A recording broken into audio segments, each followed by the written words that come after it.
دیکھیے آپ کا نفس آپ کو ایک حکم دیتا ہے، اس کے اندر سے ایک طلب ابھرتی ہے، ایک خواہش ابھرتی ہے، آپ کو معلوم ہے کہ یہ خواہش حرام ہے،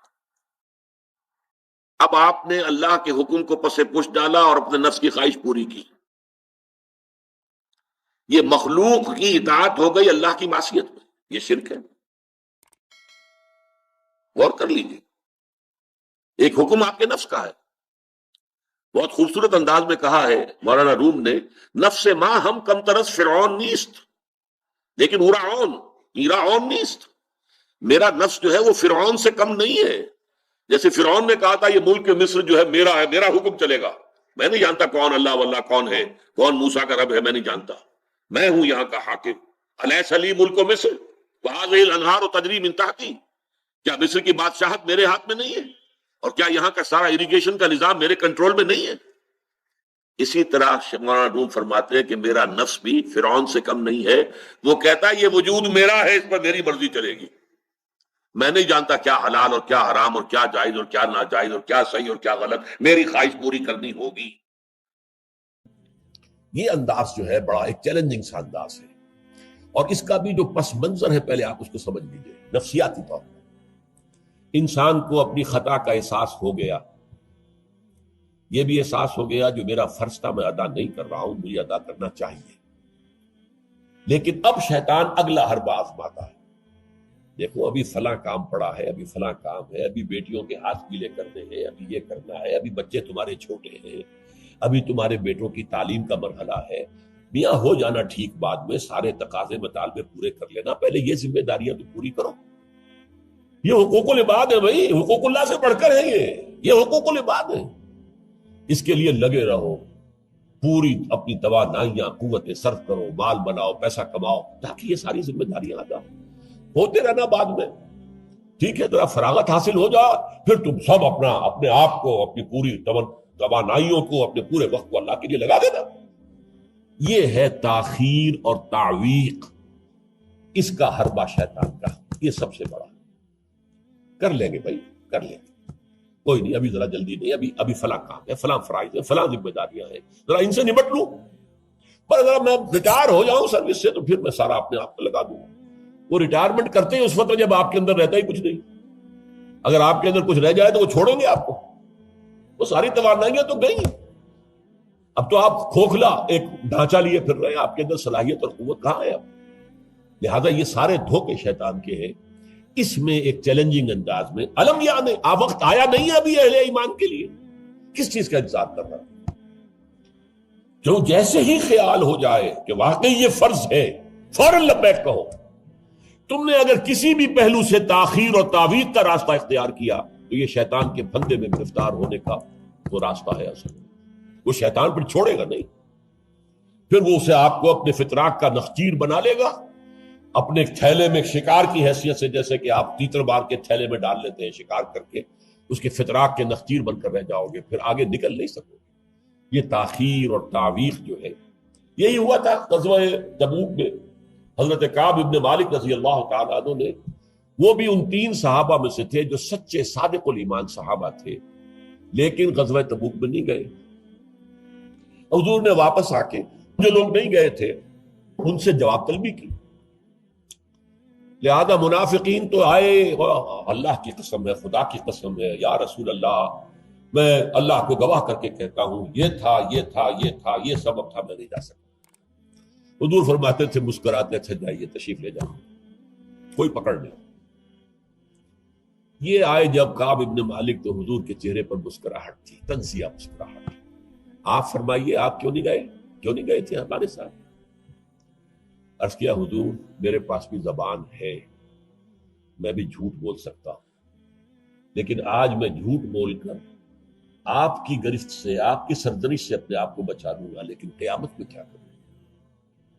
خدا کی قسم جتنا صحت مند میں اس زمانے میں تھا اتنا صحت مند کبھی نہیں رہا، یعنی کوئی بیماری مجھے نہیں لاحق نہیں تھی، اور جتنا فارغ البال میں اس زمانے میں تھا، ہر چیز میرے پاس تھی، اتنا فارغ البال میں کبھی نہیں رہا۔ لیکن حضور میرے نفس نے مجھے پٹی پڑھائی کہ حضور تو جائیں گے نا 30,000 کا لشکر لے کر، تو اس کی کوئی خاص رفتار ہوتی ہے، تیز رفتاری سے تو نہیں جا سکتا، اور تمہارے پاس ہے بڑی مضبوط تکڑی اونٹنی ہے، تمہارے جو ناقہ ہے تمہاری وہ تو بہت جو ہے قوت والی ہے، لہٰذا ابھی 2-3 دن چلنے دو لشکر کو، پھر تیزی کے ساتھ دوڑا کر اپنی اونٹنی کو جا کے مل جاتی۔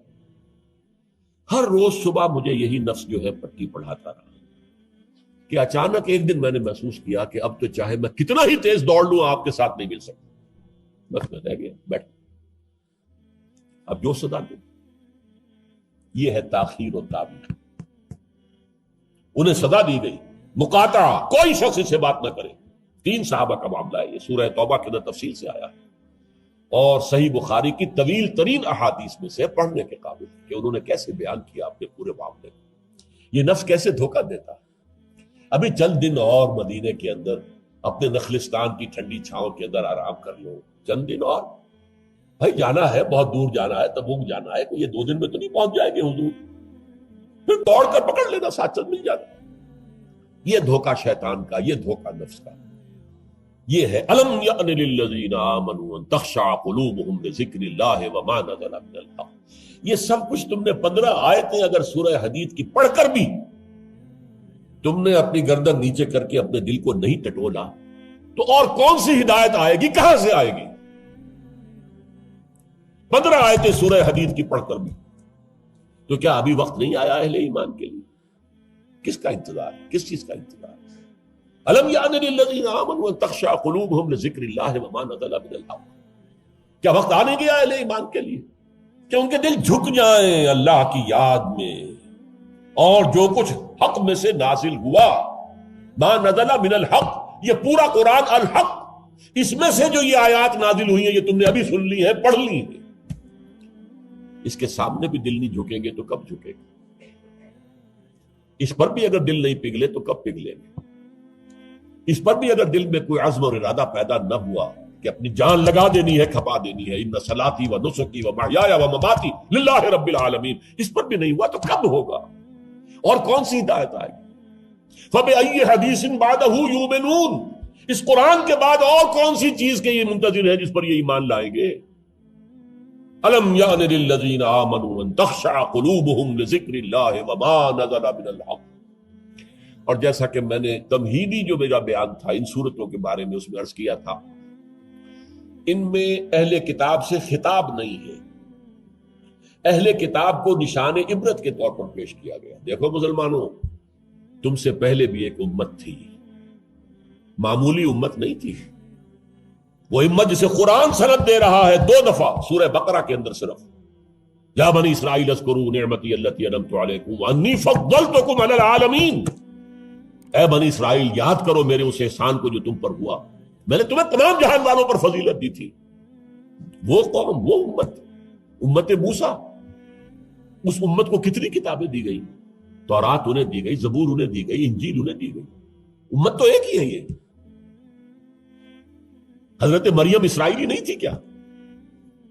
تو چاہے باپ حضرت عیسیٰ کا کوئی نہیں ہے لیکن وہ حضرت مریم کے بیٹے ہیں، اسرائیلی، یہ اسرائیلی نبوت ہے جو چلی آ رہی ہے، حضرت موسیٰ اور ہارون سے شروع ہوئی ہے 1400 برس قبل، اور حضرت عیسیٰ اور یحییٰ پر آ کر ختم ہوئی ہے۔ یہ سلسلہ نبوت کا، سینکڑوں نبی آ گئے 1400 برس میں، تو آپ اندازہ کیجئے اتنی بڑی امت، لیکن اس کا حال کیا ہوا؟ وَلَا يَكُونُوا، دیکھو نہ ہو جائیں یہ اہل ایمان بھی كَالَّذِينَ أُوتُوا الْكِتَابَ مِن قَبْلُ، ان لوگوں کے مانند جن کو کہ کتاب دی گئی تھی ان سے پہلے، فَطَالَ عَلَيْهِمُ الْأَمَدُ، تو جب ان پر ایک طویل مدت گزر گئی، فَقَسَتْ قُلُوبُهُمْ، تو ان کے دل سخت ہو گئے۔ اس کا نقشہ کھینچا گیا ہے سورہ بقرہ میں، ثُمَّ قَسَتْ قُلُوبُكُمْ فَهِيَ كَالْحِجَارَةِ أَوْ أَشَدُّ قَسْوَةً، دیکھو اے بنی اسرائیل، اے یہودیوں، اس کے بعد تمہارے دل سخت ہوتے چلے گئے، بدکاری سے، غلط کاری سے، دنیا پرستی سے، شہوت رانی سے، زر پرستی سے دل سخت ہوتے چلے جاتے ہیں۔ حضور نے فرمایا جب انسان ایک گناہ کرتا ہے دل کے اوپر ایک داغ پڑتا ہے، اگر توبہ کرے گا تو صاف ہو جائے گا، توبہ نہیں کرے گا پھر گناہ کرے گا، پھر داغ پڑے گا، پھر پڑے گا، پھر داغ پڑے گا، پھر یہاں تک کہ پورا دل سیاہ ہو جاتا ہے۔ اور حضور نے اپنی مٹھی بند کر کے کہا ایسے ہو جاتا ہے، اب اس میں کوئی ہدایت داخل نہیں ہو سکتی، بند ہو گئی۔ اور جب یہ تھیلی بند ہوئی پھر اللہ کی مہر لگ گئی. ختم اللہ علی قلوبہم وعلی سمعہم طبع اللہ علی قلوبہم. اللہ نے مہر لگا دی ان کے دلوں کے اوپر. یہ مرحلہ آتا ہے کہ جب کہ فرمایا اب تمہارے دل پتھروں کے مانند، بلکہ او اشد قسوہ، پتھروں سے بھی زیادہ. فإن من الحجارۃ لما يتفجر منه الانہار. پتھر تو ایسے بھی ہوتے ہیں جن میں سے چشمے پھوٹ بہتے ہیں. وإن منها لما يشقق فيخرج منه الماء. چٹانوں میں ایسی بھی ہوتی ہیں شق ہو جاتی ہیں، ان میں سے پانی نکل آتا ہے. وإن منها لما يهبط من خشية الله. چٹانیں ایسی بھی ہوتی ہیں اللہ کے خوف سے گر پڑتی ہیں. وما اللہ بغافل عما تعملون. تمہارے دل ان سے بھی سخت ہو چکے ہیں اور اللہ بے خبر نہیں ہے اس سے کہ جو تم کر رہے ہیں. آج اس امت پر بھی تو 1400 برس گزر گئے. کتنا عرصہ گزرا ہے، اور آج وہی خواہشات ہیں. ہم تو امت محمد میں ہیں صلی اللہ علیہ وسلم. وہ تو شافع محشر ہے، وہ تو ہر امتی کو بخشوا لیں گے، تب جا کر راضی ہوں گے. اللہ راضی کرے گا انہیں. وہ راضی اسی وقت ہوں گے جب ہر امتی کو بخشوا لیں گے. سیاں بے کوتوال، اب ڈر کاہے کا؟ جب ہمارے سیاں ہمارے شوہر کہہ لے کوتوال بن گئے تو مجھے کس کا ڈر ہے؟ کوتوال ہی کا ڈر ہوتا ہے نا کہ وہ پکڑے گا. سیاں بے کوتوال، اب ڈر کاہے کا؟ یہ ہے مجھے امانی، دل کا امانی ہو. سیغفر لنا، ہمیں تو بخش دیا جائے گا، ہماری تو شفاعت ہو جائے گی. بھائی کچھ بھی ہیں، ہم کلمہ گو تو ہیں، کچھ بھی ہیں، محمد کے نام لیوا تو ہیں صلی اللہ علیہ وسلم. لیکن یہ قرآن مجید میں یہی ان کا قول نقل کیا گیا تھا. یہود نے کہا تھا نحن ابناء اللہ واحباہ، ہم تو اللہ کے بیٹوں کے مانند ہیں، اس کے بڑے چہیتے ہیں. تو اللہ نے کیا جواب دیا؟ فلما يعذبكم بذنوبكم. پھر اللہ تمہیں سزائیں کیوں دیتا رہا ہے؟ یہ نبوکدنضر کے ہاتھوں تمہیں کیوں پٹوایا؟ ہیکل سلیمانی کیوں برباد کروایا؟ یہ تم 100 برس تک اسیری میں رہے، بیبیلونیا میں، بابل میں، عراق میں، کیوں؟ تمہارا دوسرا جو تھا ہیکل بنایا تم نے، وہ بھی سن 70 میں گروا دیا ٹائٹس کے ہاتھوں. 1,33,000 ایک دن میں قتل کیے اس نے. ٹائٹس نے 1,33,000 یہودی یروشلم کے اندر ایک دن میں قتل کیے. اندازہ کیے. پچھلی صدی میں 60 لاکھ یہودی جرمنوں نے ختم کیے. 6 ملین. اور ان کو اب بھی یہی کر رہا ہے we are the chosen people of the Lord. ہم تو اللہ کے پسندیدہ بندے ہیں. یہی حال اس امت کا ہے. ہسپانیہ سے ایسے نکالے گئے کہ ایک بچہ تک نہیں بچا. تاتاریوں کے ہاتھوں کروڑ قتل ہوئے. یہ سب کچھ تمہارے ساتھ ہوا کہ نہیں؟ کروسیڈرز کے ہاتھوں تمہاری پٹائی کم ہوئی تھی؟ 88 برس تک بیت المقدس عیسائیوں کے قبضے میں رہا تھا کہ نہیں؟ تو غور کیجئے، دلوں کو نرم کیجئے، اور دلوں کو نرم کرنے کا ذریعہ بھی قرآن ہے. یا ایھا الناس قد جاءتکم موعظۃ من ربکم. موعظہ، واعظ کہتے ہیں اس کو جو دل کو نرم کرے، اس میں رقت پیدا کرے. رقیق کہتے ہیں پتلی شے کو، رقیق مادہ، رقیق مادہ. دل سخت ہو جائے اسے نرم کرنے کی ضرورت ہے. اس کے لیے واعظ بھی سب سے بڑا قرآن. الم یان للذین آمنوا ان تخشع قلوبهم لذکر اللہ وما نزل من الحق ولا يكونوا كالذین اوتوا الکتاب من قبل. تمہارے سامنے موجود ہے. فطال علیہم الامد. پھر ان پر ایک مدت جب گزر گئی، فقست قلوبهم، تو ان کے دل سخت ہو. البتہ یہاں ایک واقعہ میں اور عرض کر دوں. ایک دل کی سختی وہ تھی جو یہودیوں کی ہو گئی تھی، یا ہم میں سے بھی بہت سو کی ہو چکی ہے. لیکن ایک اور دل کی سختی بھی ہوتی ہے، وہ اپنے احساس کی شدت کی بنا پر. یہ معاملہ حضرت ابوبکر کے ساتھ پیش آیا رضی اللہ تعالی. ان کے عہد خلافت میں ایک وفد آیا باہر سے. انہیں جب قرآن کی آیات سنائی گئی تو ان کی آنکھوں سے آنسو بہہ نکلے. حضرت ابوبکر نے فرمایا ھاکذا کنا حتی قست القلوب. ایسے ہی ہم بھی ہوتے تھے، قرآن سنتے ہی، قرآن پڑھتے ہوئے ہمارے آنکھوں سے آنسو جاری ہو جایا کرتے، یہاں تک کہ ہمارے دل سخت ہو گئے. معاذ اللہ، معاذ اللہ. یہ شدت احساس ہے. یقیناً یہ ہوتا ہے جب آدمی عادی ہو جاتا ہے تو وہ کیفیت نہیں رہتی. میں نے اللہ کے فضل و کرم سے 6 حج کیے، لیکن جو کیفیت پہلے حج کی تھی وہ پھر کبھی نصیب نہیں ہوئی۔ ویسے بھی یہ تھا کہ اس وقت تک ابھی اتنا ہجوم نہیں تھا، سن 62، اب آج سمجھیے 42 برس گزر چکے، تو اس وقت کا اور تھا وہاں۔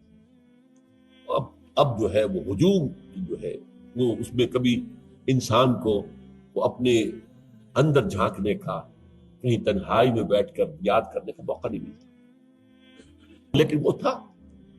لیکن ویسے بھی بات یہ ہے کہ ایک آدمی، اب جو لوگ وہاں رہتے ہیں مکے میں رہنے والے، ان میں سے اکثر کو ہم دیکھتے ہیں وہ خانہ کعبہ کا، اس اصل چوکور گھر کا بھی کوئی ادب نہیں کرتے، وہ تو ہر وقت ان کے نگاہوں کے سامنے عادی ہو گئے۔ تو ایک شکل یہ ہوتی ہے کہ جو ایک تعامل کثرت کے ساتھ جب ایک بات ہو رہی ہو تو پھر اس کی وہ تاثیر نہیں رہتی۔ تو فرمایا فقست قلوب، حضرت ابو بکر کا بھی وہ احساس کی شدت جو تھی، جیسے حضور نے فرمایا انہ لیغان علی قلبی، میرے دل پر بھی کبھی کبھی حجاب سا طاری ہو جاتا ہے، معاذ اللہ۔ کیسا حجاب؟ اب اس حجاب کے لفظ سے دھوکہ نہ کھا جائیے کہیں، ایک حجاب میرا اور آپ کا ہے، ایک حجاب محمد رسول اللہ صلی اللہ علیہ وسلم، کہ وہ جو اللہ کی طرف توجہ کی انٹینسٹی ہے، انٹینسٹی اس میں تھوڑی سی کمی بھی ہو گئی تو اسے آپ حجاب سے تعبیر کریں۔ ہمیں تو وہ کیفیت ہی میسر نہیں ہو سکتی، لیکن اس انٹینسٹی کے اندر، یہ لفظ انٹینسٹی انگریزی کا بار بار بول رہا ہوں، اس کی شدت، لیکن شدت کے لفظ کے اندر جو ہے وہ اتنا مفہوم نہیں آتا جتنا انٹینسٹی کے لفظ میں۔ وہ انٹینسٹی جو ہے اس میں ذرا سی کمی ہوئی، حضور پریشان ہو گئے۔ وَإِنَّهُ لَيُغَانُ عَلَىٰ قَلْبِي وَإِنِّي لَأَسْتَغْفِرُ اللَّهَ 70 مرة فِي كُلِّ يَوْمٍ، اور ہر روز میں 70 مرتبہ استغفار کرتا ہوں اللہ کے نام۔ تو کیا آپ گناہ کرتے تھے؟ معاذ اللہ۔ یہ ذرا سی اس توجہ کی شدت میں، انٹینسٹی میں ذرا سی کمی ہوئی، اسے بھی آپ حجاب سے تعبیر کریں۔ تو یہی ہے مفہوم حضرت ابو بکر کے اس قول کا۔ لیکن ایک ہے قساوت قلبی، معصیت کی وجہ سے، دنیا پرستی کی وجہ سے، نفس پرستی کی وجہ سے، زر پرستی کی وجہ سے، شہرت پرستی کی وجہ سے، اقتدار پرستی کی وجہ سے، یہ پرستشیں جو ہے، یہ جو دل کو سخت کرتی ہیں تو وہ پتھر اور چٹان سے زیادہ سخت ہو جاتا ہے۔ ثم قست قلوبکم فہی کالحجارۃ او اشد قسوۃ وان من الحجارۃ لما يتفجر منه الانہار وان منها لما يشقق فيخرج منه الماء وان منها لما يهبط من خشیۃ اللہ وما اللہ غافل عما تعملون وَكَثِيرٌ مِّنْهُمْ فَاسِقُونَ، اب ان میں سے اکثریت جو ہے وہ فاسقوں اور فاجروں پر مشتمل ہے۔ کیا یہی کیفیت آج کی مسلمان امت کی نہیں ہے؟ کیا عظیم اکثریت فساق و فجار پر مشتمل نہیں؟ کیا عظیم اکثریت حرام خور نہیں ہے؟ کیا عظیم اکثریت جھوٹی نہیں ہے؟ نفاق کی تینوں علامتیں، اذا حدث کذب واذا وعد اخلف واذا اؤتمن خان۔ حضور نے فرمایا منافق کی 3 نشانیاں ہیں، جب بولے جھوٹ بولے، وعدہ کرے خلاف ورزی کرے، امین بنایا جائے، امانت رکھوائی جائے، خیانت کرے۔ یہ الفاظ ہیں بخاری شریف کے بھی اور مسلم شریف کے بھی، اور مسلم شریف میں اضافی الفاظ ہیں وَلَوْ صَامَ وَصَلَّى وَزَعَمَ أَنَّهُ مُسْلِمٌ، خواہ ایسا شخص روزہ رکھتا ہو، نماز پڑھتا ہو، اپنے آپ کو مسلمان سمجھتا ہو لیکن منافق ہے۔ یہی جو میں نے شروع میں آج بات کہی تھی، ایک نفاق ہے شعوری، ایک غیر شعوری۔ وہ منافق سمجھتے تھے ہم عقل مند ہیں، یہ بے وقوف ہے۔ وَإِذَا قِيلَ لَهُمْ آمِنُوا كَمَا آمَنَ النَّاسُ قَالُوا أَنُؤْمِنُ كَمَا آمَنَ السُّفَهَاءُ، جب ان سے کہا جاتا بھلے لوگوں جیسے اور لوگ ایمان لائے ویسے ایمان لاؤ، جیسے وہ اللہ کی پکار پر لبیک کہنے کو ہر وقت تیار رہتے ہیں، کہتے ہیں ہم ان بے وقوفوں کی طرح ایمان لائیں، یہ تو پاگل ہیں، بے وقوف ہیں، فینیٹکس ہیں، فنڈامنٹلسٹ ہیں، ایکسٹریمسٹ ہیں۔ ہم تو ماڈریٹ اور بڑا روشن خیال اسلام جو ہے اس کے قائل ہیں۔ جب ان سے کہتا تھا فساد مت مچاؤ، کہتے تھے ہم تو مسلم ہیں بھائی، ہم تو چاہتے ہیں صلح۔ یہ محمد ہے صلی اللہ علیہ وسلم جنہوں نے اب یہ جنگ کا بازار گرم کر دیا، کیا ضرورت تھی؟ مکے میں 13 برس تبلیغ کرتے رہے، کوئی ہاتھ نہیں اٹھایا، یہی پروسیس جاری رہتا۔ خامخواہ یہ جنگ کا سلسلہ شروع کر دیا، کیا فائدہ؟ یہ بھی کہا جا سکتا ہے جس دشمن کو گڑ دے کر مارا جا سکتا ہے اسے زہر کائے کو دینا ہے بھائی؟ تمہاری تعلیم اتنی اعلیٰ ہے، اتنی عمدہ ہے، فطرت کے مطابق ہے، پھیلاؤ. لیکن محمد کی سنت کچھ اور ہے، اسوہ محمدی کچھ اور ہے صلی اللہ علیہ وسلم. السلام علیکم ورحمۃ اللہ وبرکاتہ. مزید اسلامک بیانات سننے کے لیے ہمارے اس چینل امن کا رستہ کو سبسکرائب کیجیے. شکریہ.